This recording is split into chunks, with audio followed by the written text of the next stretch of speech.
Debt snowball versus avalanche. Which one actually saves you money? The number nobody tells you. The average American household carrying credit card debt owes $10,249 across multiple cards. And here's the part that should make you mad. The financial industry has spent decades selling you two competing strategies to pay it off, turning what should be basic arithmetic into a personality quiz.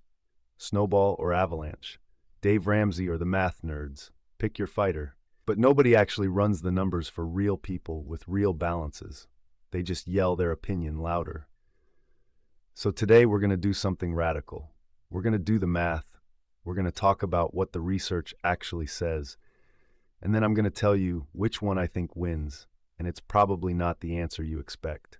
Stick around because by the end of this, you'll know exactly which strategy to start this week. Not next month. This week. What each strategy actually is. Let's get the basics out of the way fast, because if you already know this, I don't want to waste your time. The debt snowball means you line up all your debts from smallest balance to largest balance.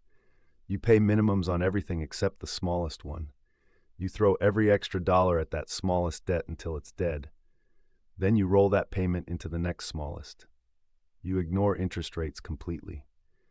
The whole point is quick wins. You see a zero balance fast, and that feels good, so you keep going. The debt avalanche means you line up all your debts from highest interest rate to lowest interest rate. You pay minimums on everything except the highest rate debt. You throw every extra dollar at that one until it's gone. Then you move to the next highest rate. You ignore balances completely. The whole point is math. You pay the least total interest, period. That's it. Those are the two strategies. Every personal finance argument on the internet for the last 15 years basically comes down to this. Do you optimize for feelings or do you optimize for math? And the answer matters more than you think, because the difference isn't always small. The math side, running real numbers. Let me give you a scenario. This is loosely based on someone I talked to last year who was trying to figure this out. They had three debts: a $650 medical bill at 0% interest, a $4,200 credit card at 22.99% APR, a $7,800 credit card at 17.49% APR. Total debt, $12,650. They could put $500 a month toward all of it combined, including minimums. With the debt snowball, they'd knock out that $650 medical bill first. Feels great. Done in about 6 weeks. Then they'd attack the $4,200 card, then the $7,800 card. Total time to debt-free, roughly 31 months. Total interest paid, approximately $3,490. With the debt avalanche, they'd ignore that tempting little $650 bill and go straight for the 22.99% card first, then the 17.49% card, then finally pay off that medical bill. Total time to debt-free, roughly 29 months.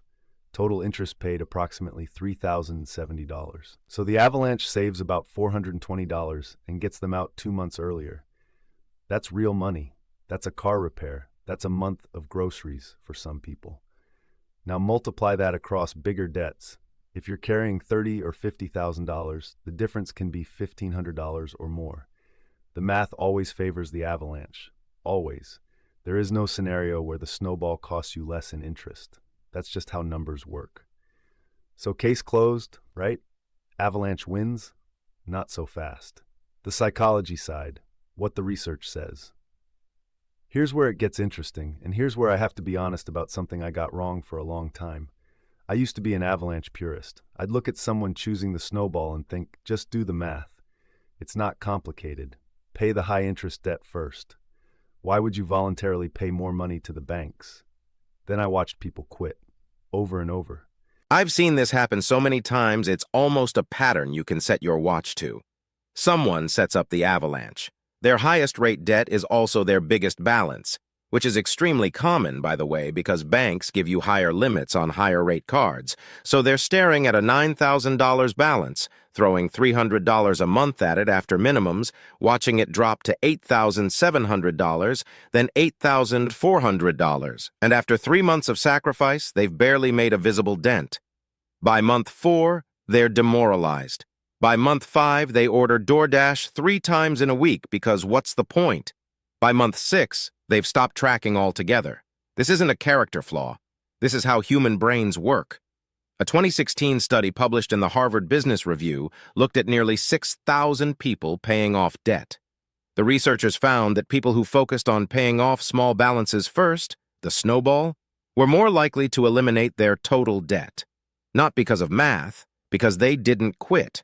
The quick wins created momentum.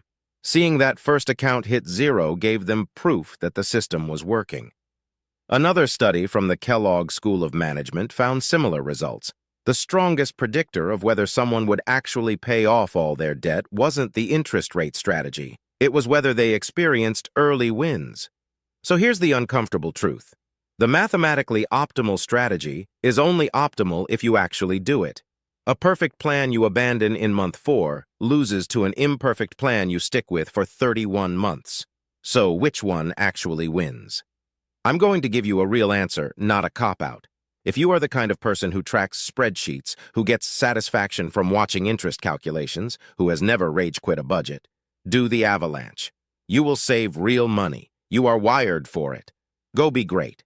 But if you're starting from scratch, if you've tried to pay off debt before and stopped, if you have 5 or 6 accounts and the total number makes you want to close your eyes, do the snowball.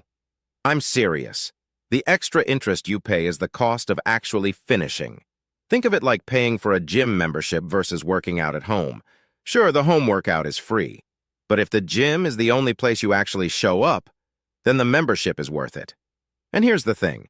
Nobody in the snowball versus avalanche debate talks about the difference between the two strategies is almost always smaller than people think. For someone with $12,000 in debt, we're often talking about a few $100s in a month or two of time. You know what costs way more than that? Giving up halfway through and letting compound interest run wild for another 3 years. That costs thousands. Now, there is a third option that I actually like best for most people, and I almost never see anyone talk about it. The hybrid. Nobody mentions. Do this. Look at your debts. If you have anything under $500, kill it first. I don't care what its interest rate is.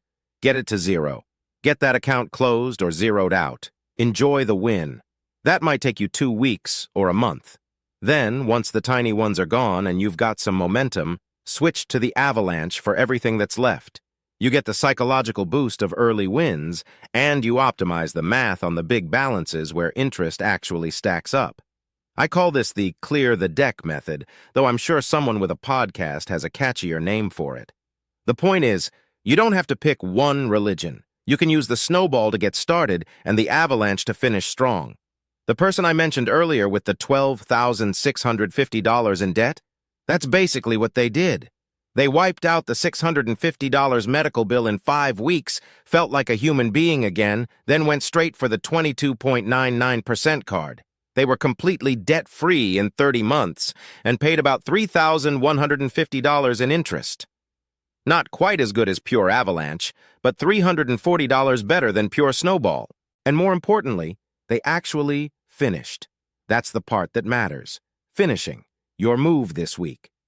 Here's what I want you to do. Not tomorrow, not when you feel ready. This week, open a notes app or grab a piece of paper. Write down every single debt you have. The name, the balance, the interest rate, and the minimum payment. Every one. Student loans, credit cards, medical bills, that $200 you owe your cousin. All of it. Then pick your order. Snowball, Avalanche, or the hybrid I just described. I don't care which one, as long as you pick one and write down the order you're going to attack them. Then figure out one number. How much total can you put toward debt each month? Even if it's just $50 over your minimums, write that number down. You now have a plan. It's not fancy. It doesn't require an app or a course or a $97 ebook. It's a list and a number. Post your total debt number in the comments. You don't have to share details, just the number. I want you to see that you're not alone in this, and I want you to have a public record of where you started. 6 months from now, come back and post your new number. That's the only accountability system that actually works, seeing your own progress in black and white. The system isn't built for you to get out of debt easily. The minimum payments are designed to keep you paying for decades. But the math to beat it isn't complicated.